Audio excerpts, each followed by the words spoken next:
салом. хабарҳои радиои озодиро аз рӯзи панҷшанбе 17 декабр тақдим мекунем. раиси кумитаи давлатии амнияти миллии Тоҷикистон гуфт ҳодисаҳои ахири ин кишвар ғайричашмдошт набуд ва ба гуфтааш ҷузъи оддии системаи нақшаҳои бозигарони геополитикӣ мебошад. Саймумин Ятимов, раиси кумитаи амнияти миллӣ, ин матлабро рӯзи 17 декабр дар мақолаи сомонаи интернетии ҷумҳурият нашр кард. ба эътимоди ҳодисаҳои мусаллаҳонаи моҳи сентябри имсол дар Тоҷикистон бахше аз бозигарони калони геополитикӣ буда нақшааш дар хориҷа тарҳрезӣ шудааст. Ятимов таъсиси гурӯҳи худхондаи давлати исломиро низ хуҷҷӯш намедонад ва мегӯяд сохтани давлати исломӣ, ҳодисаҳо дар атрофи Ироқ ва Сурия, пурра ба марзҳои Тоҷикистон наздик шудани Толибон, ҳодисаҳои марбут ба дастаи террористии Абдуҳалим Назарзода ҳамчун раванд ғайричашмдошт нест. раиси амният нақши Муҳиддин Кабирӣ, раҳбари ҳизби мамнӯи наҳзати исломӣ ва Абдуҳалим Назарзода, муовини собиқи вазири мудофиаи Тоҷикистонро дар ин рӯйдодҳо бо вожаи бозича қаламдод кардааст. моҳи сентябри соли ҷорӣ дар шаҳрҳои Душанбе ва Ваҳдат ҳодисаҳое рух дод, ки мақомоти давлатӣ онро ҳамчун ошӯби мусаллаҳонаи генерал Назарзода унвон ва масъулияти ташкили ин ҳамлаҳоро ба ҳизби наҳзати исломии Тоҷикистон вогузор карданд.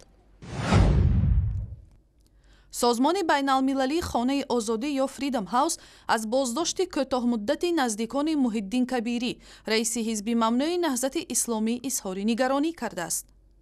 дар баёниее, ки рӯзи 16 декабр дар сомонаи ин созмон нашр шуд, Даниэл Каллингард, муовини раиси Freedom House, аз мақомоти тоҷик тақозо кардааст, ки фишор алайҳи хонаводаҳои фаъолони сиёсиро дар кишвар хотима диҳанд. Вай гуфтааст, ки ҳукумати Тоҷикистон бояд таъбизи фаъолони мухолифин ва ҷомеаи шаҳрвандӣ, ҳомиёни ҳуқуқи башар ва аъзои хонаводаҳои онҳоро поён диҳад.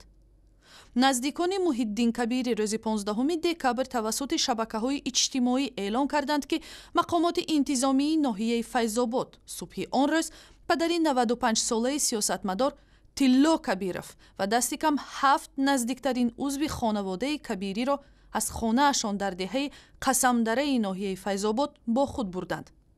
эҳтимолан ҳадаф сабти видеоии онҳо ва даъвати Кабирӣ ба ватан ва дасткашии ӯ аз фаъолиятҳои сиёсӣ дар хориҷа будааст. Муҳиддин Кабирӣ дар як тамос ба намояндагони Хонаи Озодӣ гуфтааст, ин боздоштҳо интиқом барои суханронии барномарезишудаи ӯ дар як ҳамоиши Хонаи Озодист. вазорати корҳои хориҷии Ӯзбекистон эълон кард, ки нахустин машваратҳои сиёсӣ миёни Душанбеву Тошканд, ки қарор буд рӯзҳои 17-18 декабр дар пойтахти Тоҷикистон баргузор шавад, ба таъхир афтодааст. машваратҳои сиёсӣ байни ниҳодҳои дипломатии Тоҷикистону Ӯзбекистон, ки баъд аз 12 солаи танишҳо дар равобити ин ду кишвари ҳамсоя бояд баргузор мешуд, аҳли назар ва ҳам мардумро дар ҳарду тарафи марз ба беҳбуди равобити кишварҳои ҳамсоя умедвор кард. Душанбеву Тошканд аз миёнаи солҳои 90 як даврони зиду нақиз ва пуртанишро пушти сар мекунанд. масъалаҳои асосӣ ҷорӣ будани виза дар рафту омади шаҳрвандон, набуди хатсайрҳо байни ду кишвар, минагузорӣ шудани марз аз ҷониби Ӯзбекистон мебошад, вале монеаҳои Тошканд барои сохтмони нирӯгоҳи роғун як садди аслӣ ва сиёсӣ дар беҳбуди равобити Тоҷикистону Ӯзбекистон шудааст. зимнан аз назари баъзе сиёсатмадорони собиқи Тоҷикистон баҳси роғун ҳам роҳҳал дорад. Пётр Лучинский, котиби дуюми ҳизби коммунисти Тоҷикистони шӯравӣ ва баъдан президенти ҷумҳурии Молдова, мегӯяд, барои ҳалли бӯҳрони атрофи сохтмони нирӯгоҳи барқи обии роғун ду кишвар ба сармоягузорӣ муштарак ниёз дорад. Пётр Лучинский рӯзи 16 декабр меҳмони қароргоҳи радиои Озодӣ дар шаҳри Прага буд. вай дар ин бора гуфт: ҷавоби ман хеле сода аст. бояд як сармоягузореро пайдо кард, ки ҳам ба ҳарфи Ӯзбекистон ва ҳам ба ҳарфи Тоҷикистон гӯш кунад. ин як ширкати ҷаҳонӣ буда метавонад. шакли пурраи суҳбати Пётр Лучинский, раиси ҷумҳурии собиқи Молдова ва замоне котиби дуюми ҳизби коммунисти Тоҷикистонро дар рӯзҳои наздик дар сайти интернетии радиои Озодӣ дар шакли катбӣ ва навори видео тамошо кунед.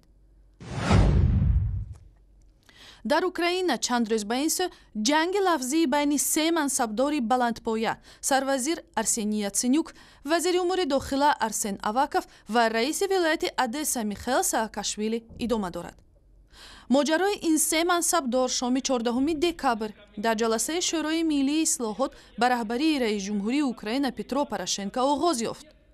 дар видеоҳои рӯзи 16 декабр ба интернет роҳ ёфта дида мешавад ки нахуст Михаил Саакашвили вазири дохиларо дар фасод айбдор мекунад ва Арсен Аваков дар ҷавоб стакани пури обро ба сӯяш ҳаво медиҳад. ба дунбол сарвазир Арсени Яценюк ки низ дар ин охирҳо чандин бор аз сӯи Саакашвили ба доштани робитаҳо бо олигархҳо ва фасодкорӣ айбдор шудааст, ба моҷаро ҳамроҳ мешавад. дар маҳофили Украина ин моҷарои пурсару садоро марҳилаи наве дар ҷанги ошкори тими раиси ҷумҳурӣ Петро Порошенко алайҳи тими сарвазир Арсени Яценюк арзёбӣ мекунанд. собиқ президенти Гурҷистон Михаил Саакашвили моҳи май бо фармони Порошенко волии Одесса таъин ва соҳиби шаҳрвандии Украина шуд. ва ахбори бештар аз инро дар сомонаи Озодӣ ва шабакаҳои иҷтимоии Facebook, Одноклассники ва Twitter пайдо кунед.